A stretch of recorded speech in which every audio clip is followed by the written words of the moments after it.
single purge name in 2 states, Georgia and Wisconsin. We took those 2 states. And we found, for example, in Georgia, that 198,000 voters, we actually have their names and addresses, were wrongly removed from the voter rolls. And you'll be shocked, overwhelmingly, voters of color. And in Wisconsin, almost every voter removed by the purge was either a black voter in Milwaukee or a student in Madison. We had this brand new business this year. I knew it. I knew it had to be rigged. Something didn't feel right. Let's go ahead and get into it, y'all.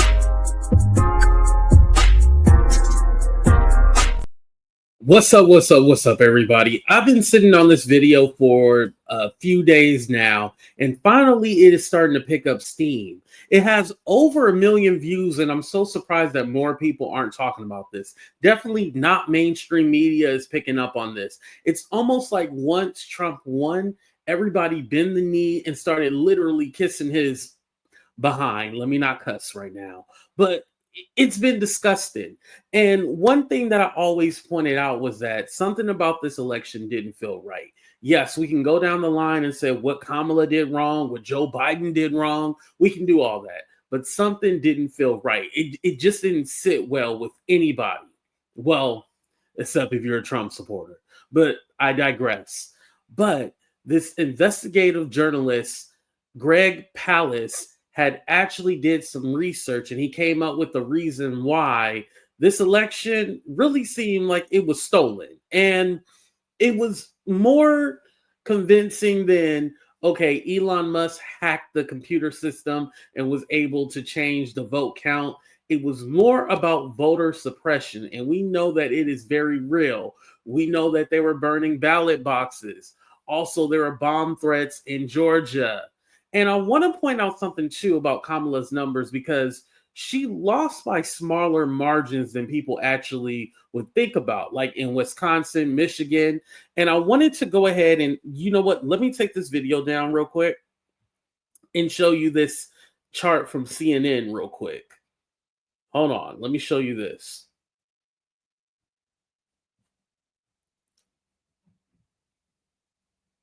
Right here. Let me go ahead and blow this up so you guys can see this bigger. But in the 7 swing states, Kamala was able to improve her numbers in 4 of them. In Nevada, which I know in Nevada she lost about 50,000, lost by 50,000 to Trump. And then in North Carolina, Wisconsin, and Georgia. Now, obviously, Trump was able to improve his numbers. But if you look at it, she was able to increase her numbers from Biden. So again, a lot of it just didn't make sense. But let's go ahead and review this content right now with Greg Palast. And this is the Thom Hartmann program. So shout out to Thom Hartmann. I want to go ahead and give the original creator credit for this. But I definitely think more people should be talking about this. And again, on TikTok, there's this whole 4 a.m. crew. You know, we all woke up in the middle of the night seeing that Donald Trump won. And we're like, what the hell? We were all confused. What Greg is saying makes a lot more sense. So this is why I want to pull this up and actually show you guys. All right, let's start. Or vote suppression tactic.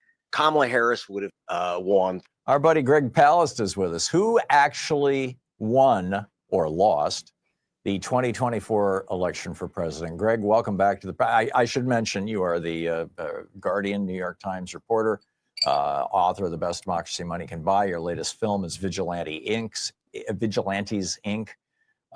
And gregpalast.com is your website.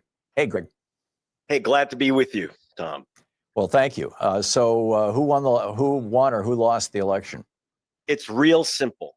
if not for vote suppression tactics. That's a fancy word for shafting people of color out of their vote, young people out of their vote. Kamala Harris would have won 3,565,000 votes. That's the number of voters that were denied the right to vote because they were purged or they were challenged or they had their provisional ballot thrown out. Let me give you some of the numbers. The reason I'm giving, and you guys know, well, first, I always tell black people you need to get out there and vote. There's a reason why they want to close the precincts and make it so hard for you to vote.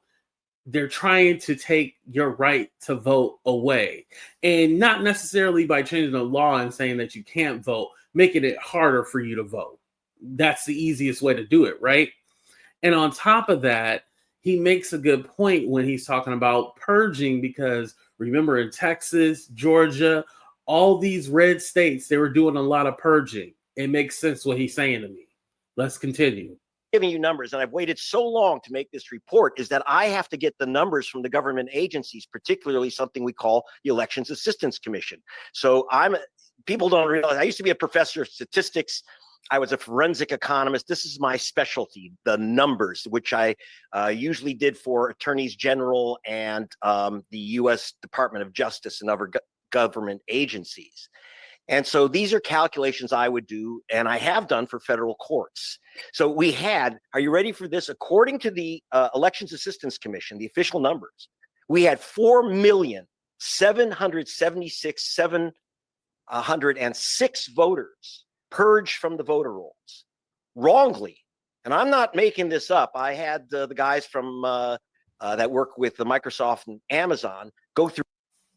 I hate to stop it again while he cooking, but this was upsets me about the Democrats. They never think ahead. They literally just think in the moment. They don't think ahead. After Trump lost, the Republicans was already working on their next move. Frustrating, right? Through every single purge name in 2 states, Georgia and Wisconsin. We took those 2 states.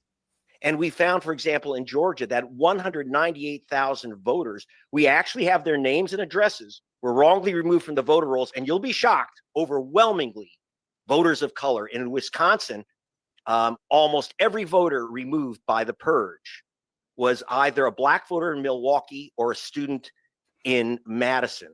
We had this brand new business this year. This brand new business this year of vigilante voter challenges. We talked about that on the air, where for the first time, very first time, an individual voter like Greg Palast can say, Tom Hartman does not live in Portland. He shouldn't be allowed to vote. This is new. A third of a million, 317,000 voters were challenged by the beginning of August. NAACP said it was over 200,000 just Georgia alone by election day.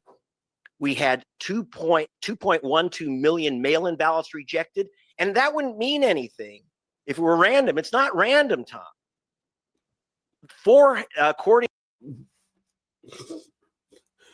What's so frustrating about this is that you always wondered, is my vote actually being counted?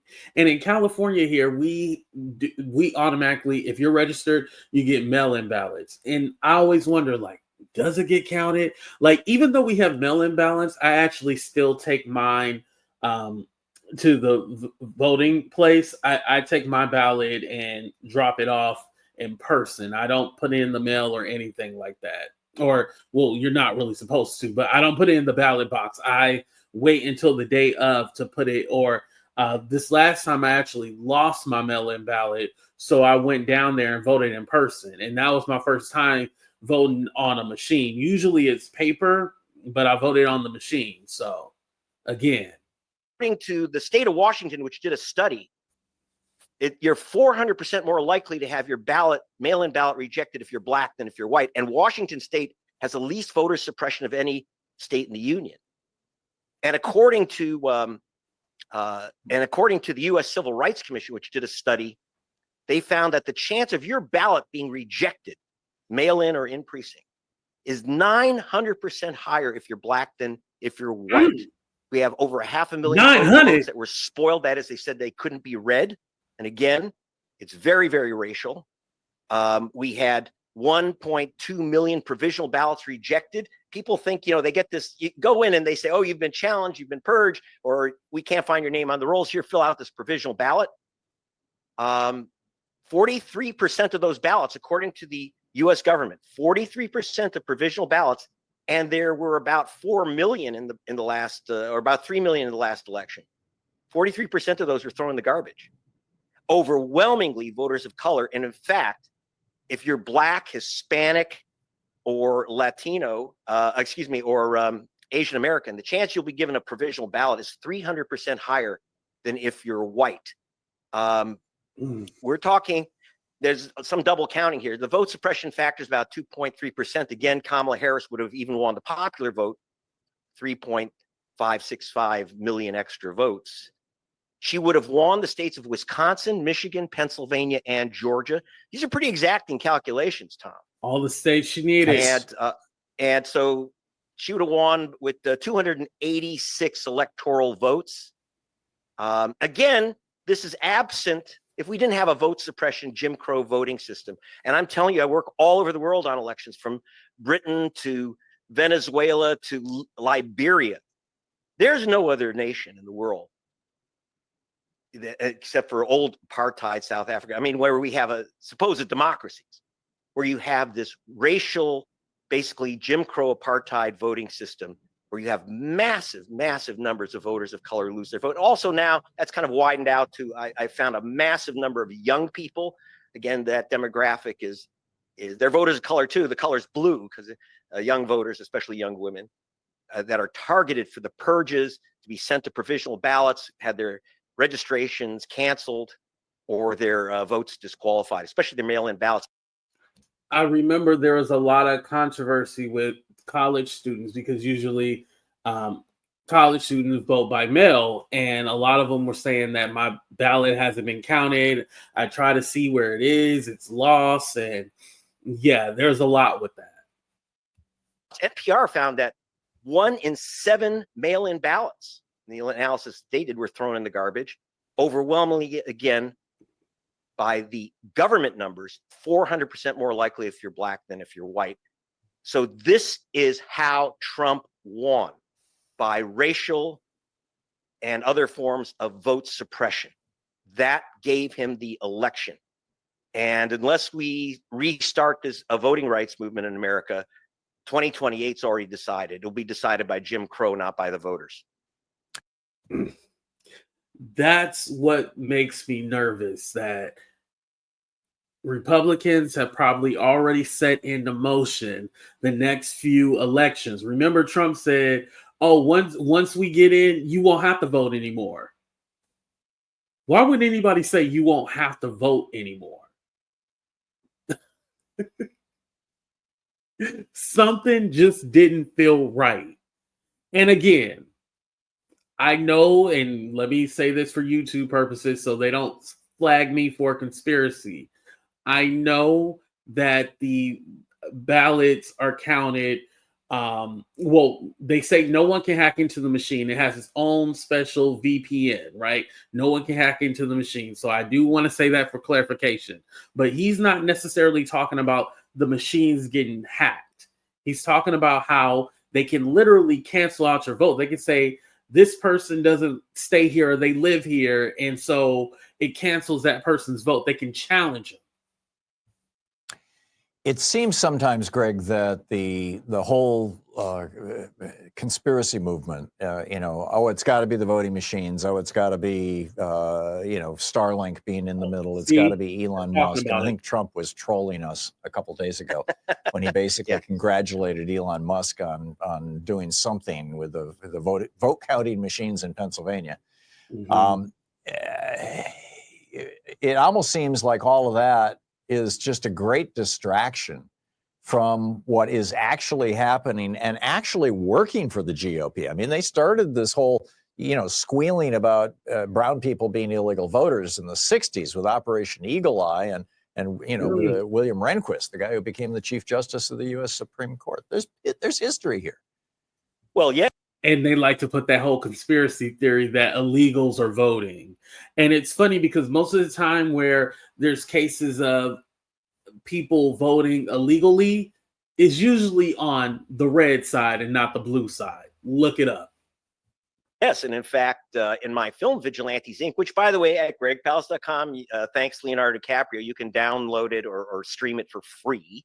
But we go back, we show you a clip from the 1920 film over 100 years ago, the film Birth of a Nation, where they show a white actor in blackface putting 2 ballots into a ballot box. So the accusation that black voters vote multiple times to steal elections is an old trope. But this time it came back 100 years later with the Trump group, True the Vote.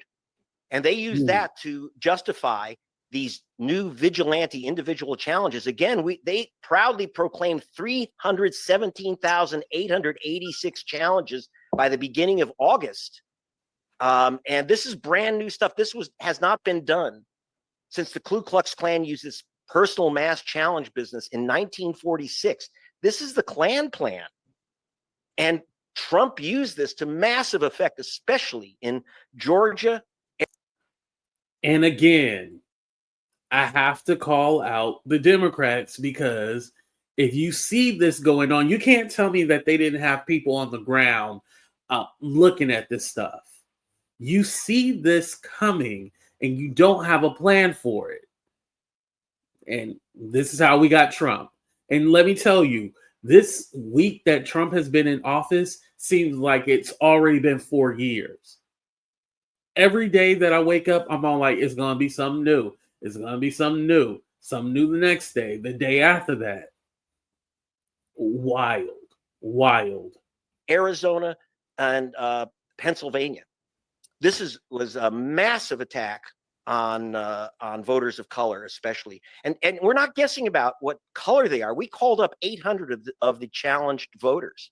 Almost all of them were black, and a smattering of some young white people registered as Democrats. Obviously, they know your registration, they know who you are, and they know your zip code. So this is how it's been working again. They brought in a 1946 Klan plan, so there is a long history here. But we have now, and that was justified supposedly by black people from, you saw in the film from True the Vote, 2,000 Mules, where they said black men, whom they called mules, were stuffed. They showed them stuffing ballot boxes. And of course, they've been sued to a fare thee well, because everyone that they showed on camera was a legal voter. They were just guilty of voting while black. Yeah. And True the Vote ultimately had to apologize. And and I want to say something too, because I've been hearing this thing about,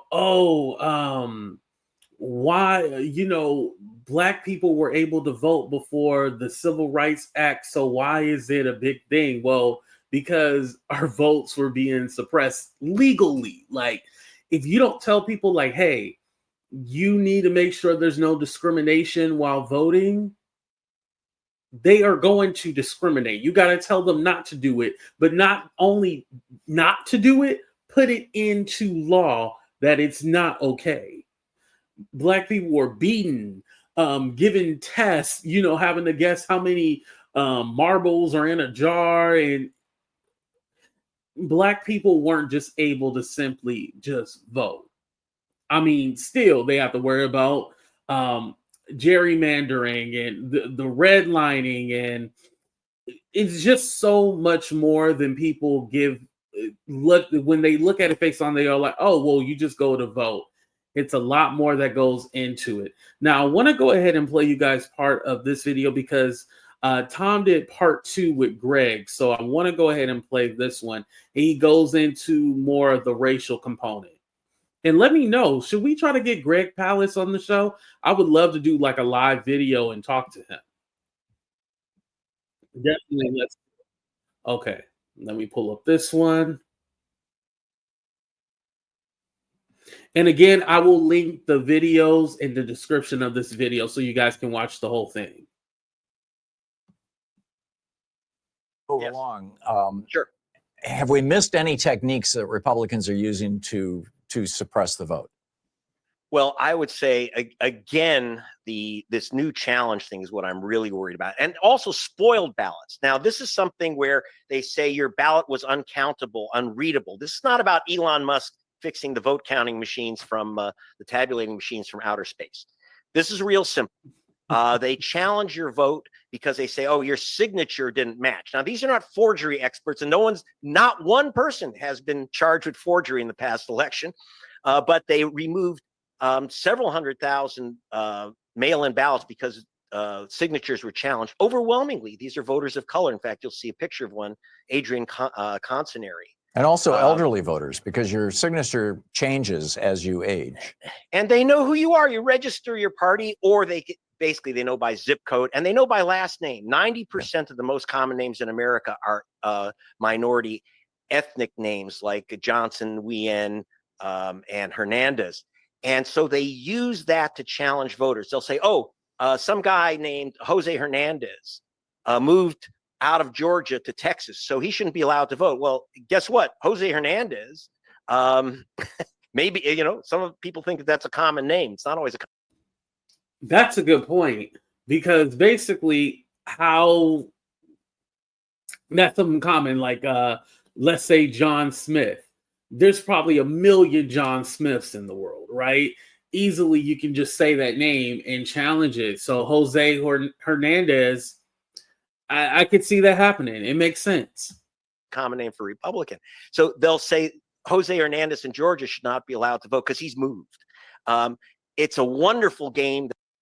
And again, they could just be challenging anybody. However, specifically people of color, because as we know, more people of color vote for Democrats, right? So again, maybe a lot of them did vote for Republicans, but you can take a risk and cancel some of them out, especially if the white vote, the majority of the white vote is going to go to Republicans, right? So it makes sense.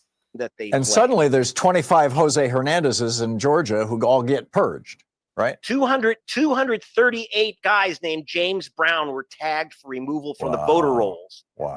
Because in Georgia, they said he keeps voting. Yeah, just in one state, because he keeps voting again and again. James Brown. Doesn't matter that a lot of the middle initials didn't match. And when you look at these statistics, when you get the sheets, go ahead and sue in federal court and get this stuff from your state, as we've done in several states. We're still getting stonewalled, by the way. I'm going to have sharper numbers by next year. But I had to get these numbers from, again, the Elections Assistance Commission and the few states, secretaries of states that would give us the data. They are resisting us all the way because they know what I'm doing with these numbers. And I will be going to federal court, working with Black Voters Matter, working with Reverend Jackson and Rainbow Push to get these laws overturned, if not in the courts, because public opinion, most Americans actually think Americans should be allowed to vote. They have to lie. They have to say that Black people cheat and vote multiple times and vote in multiple states. They have to sell this idea of the fraudulent voter. Well, show me the fraudulent voters, and yes, arrest them. But where are they? All they do is, they just remove their ballots. Well, every time they actually... I'm going to go ahead and stop it right there. I really like that he did this video. Shout out to Tom again. But Greg Palast, I like that he did the research and actually looked into this, because it makes a lot of sense to me. As far as rigging the machines, that's a little extreme. But voter suppression makes total sense to me. It makes a lot of sense. And the sad part, again, that I have to bring up is that Democrats seen this coming and they did nothing about it. So in 2028, are we going to have the same thing going on? Hell, we don't know. Listen, we don't know what's going to happen tomorrow, the next day after that. It seemed like it's something new, as I was saying earlier. But definitely, I will see if I can get Greg Palast on my show. I think he also did an interview with Roland Martin. So let me know in the comment section if you guys want me to review the Roland Martin interview too as well. I appreciate y'all for being here. Please stay involved. I know it's been a long week, but please stay involved, stay active. If you need to take a break, take a break. Your mental health is everything. I love y'all for watching, but we out of here. Deuces.